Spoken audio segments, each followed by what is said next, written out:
Hello again, ladies and gentlemen. Patrick L. Young back with another IPO video.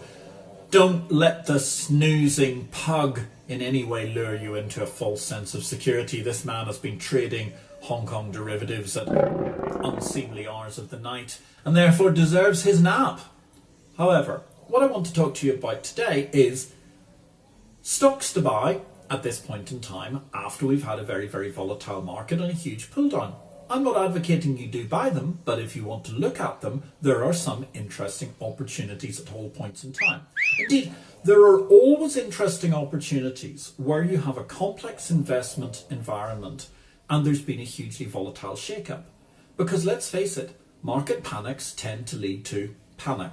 And how many people do you know that when they're panicking are actually at their most rational? Thought not. Therefore, there may be all sorts of value, companies that have been unreasonably marked down as opposed to what they're actually really worth. At the same time, there may be companies that so far have managed to emerge remarkably unscathed, but ultimately will have all sorts of problems in the future. That's the nature of markets itself. That information we're trying to ascertain at all points in time. I'm not going to tell you what you actually ought to be buying. I'm not going to make any stock tips or stock recommendations. Apart from anything else, it would be ludicrous because I don't know what's in each of your portfolios. I don't know what are your individual risk profiles. However, for those of you who are looking at stocks going forward, I suppose one thing to think about in terms of the new market paradigm, for want of a better buzzword, that we're looking at right now after COVID-19 has struck us is we should be trying to find companies that are either robust or what they call anti-fragile. So what are robust companies? Robust companies are essentially companies that in some way, shape or form have got so much money on their balance sheet, have so many different kinds of business or opportunities that they pursue that ultimately they will effectively balance very neatly. They are effectively, if you want to think about it, the equivalent of the cat that you drop with toast stuck to its back. They never land butter side up, they always land legs down. You're looking at robust companies as being large, not very leveraged, i.e. they haven't got huge amounts of debt, companies that will continue to have good cash flow going forward.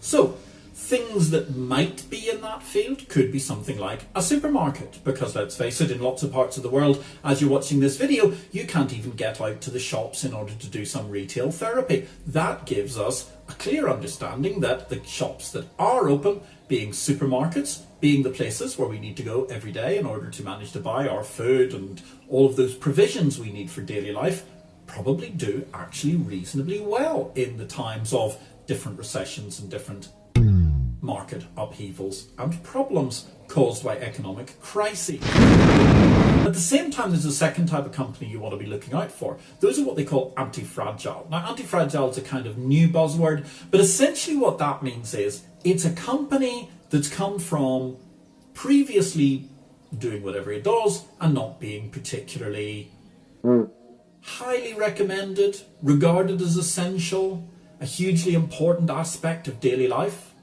So therefore, for example, it may be a software company. There are lots of companies right now who are providing services over the internet, such as video conferencing and so on, that can actually do quite well in the current market environment. Why is that? Because everybody's working from home and therefore they're using video conferencing tools in order to talk to their colleagues. Those are companies that are anti-fragile. They might be companies that provide new and interesting ways to alleviate the use of human beings in all sorts of processes that at the moment we can't get done properly because, of course, humans leave behind germs and germs spread COVID-19 and obviously people do not want to pick up this rather unpleasant bug. So in that sense, what you should be looking for in a time of crisis is obviously, first of all, look and see, are there companies that have been annihilated in terms of value, but you know they are fundamentally very sound companies that you expect can bounce back as the economy comes back together? Are they robust companies, i.e. companies that profit because even when the economy is undergoing difficult times, these people will still have a significant amount of business? For example, perhaps supermarkets.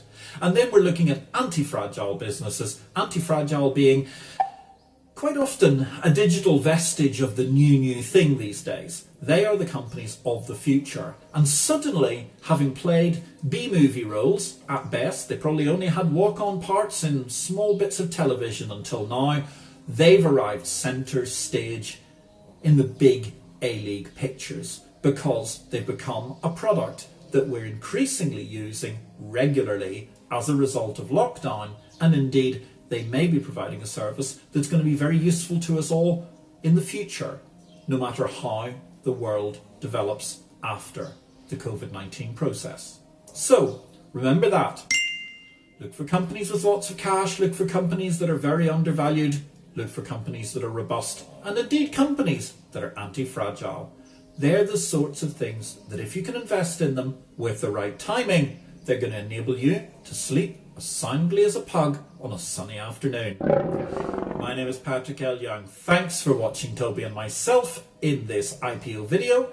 We will be back with more words of wisdom soon.